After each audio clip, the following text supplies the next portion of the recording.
حضور پاک صلی اللہ تعالی علیہ وسلم کو حکم کس چیز کا ہوا تھا پتہ ہے؟ حق کو ظاہر کرنے کے لیے، کہ یہ اتنا اڑے ہوئے ہیں، اتنا ڈٹے ہوئے ہیں اپنے اس مذہب پر جو خود کا بنایا ہوا ہے، ان کا اللہ کا دیا ہوا دین نہیں، بدل چکے تھے، اور اس پر اتنا تمتراق سے لوگوں کو چیلنج کرتے۔ تو رسول پاک صلی اللہ علیہ وسلم کو اللہ نے حکم دیا، اے محبوب آپ ان سے کہہ دیں اگر تم حق پر ہو تو آ جاؤ میدان، تم اپنی بیویاں لے کے آؤ، تم اپنے بچے لے کے آؤ، اور میں خود آؤں گا گھر والوں کو لے کر، ایک میدان میں جمع ہوں۔ وہی مباہلہ جس کو حق و باطل کے درمیان امتیاز کے لیے اللہ کا حکم ہوا، میدان میں آئیں گے اور دونوں اپنا اپنا عقیدہ بیان کریں، میرا عقیدہ یہ ہے، تمہارا عقیدہ یہ ہے، اور پھر یہ کہیں گے جو جھوٹا ہوگا اس پر اللہ کی لعنت ہو۔ یہ مباہلے کا طریقہ ہے، یہ قرآن پاک کی اسی پارے میں جو آج ہم نے تلاوت کیا ہے، اللہ تعالیٰ فرماتا ہے فَقُلْ تَعَالَوْا نَدْعُ أَبْنَاءَنَا وَأَبْنَاءَكُمْ وَنِسَاءَنَا وَنِسَاءَكُمْ وَأَنفُسَنَا وَأَنفُسَكُمْ، ہم اپنے بیٹے لے کر کے آئیں گے، تم اپنے بیٹے، ہم اپنی عورتیں اور تم اپنی عورتیں، اور پھر ہم خود آئیں گے اور تم خود آؤ، جو تم میں سے بڑا ہو۔ تو نجران ایک علاقہ ہے سعودی عرب میں آج بھی، وہاں عیسائیوں کا گڑھ تھا، وہاں سے ایک وفد آیا تھا جو بار بار اس طرح کے چیلنج کرتا تھا کہ عیسائی حق پر ہیں، ہمارا دین حق پر ہے، اور جب رسول پاک صلی اللہ تعالیٰ علیہ وسلم نے یہ فرمایا کہ ہم مباہلہ کریں، وہ تیار ہوئے اور جا کر کے اپنے گرو گھنٹالوں کو جمع کر، جو بڑے تھے ان سے کہا کہ ایسا ہم کو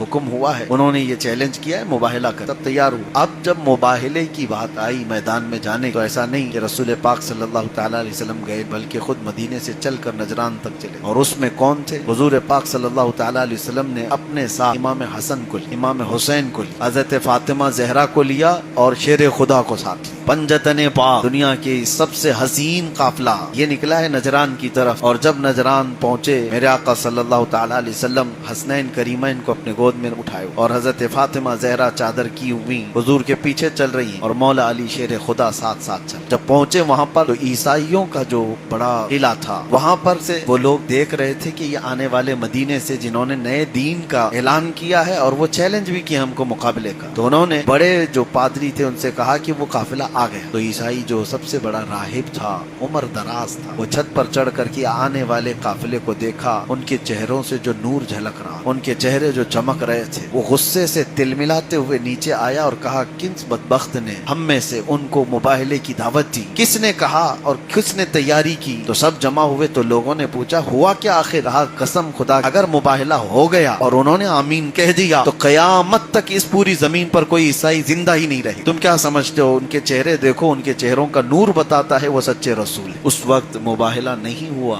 انہوں نے انکار کر دیا، کہا کہ ہم آپ سے مباہلہ نہیں کریں۔ اللہ کے رسول صلی اللہ تعالی علیہ وسلم کا پیش ہو جانا یہی حق کی علامت تھی۔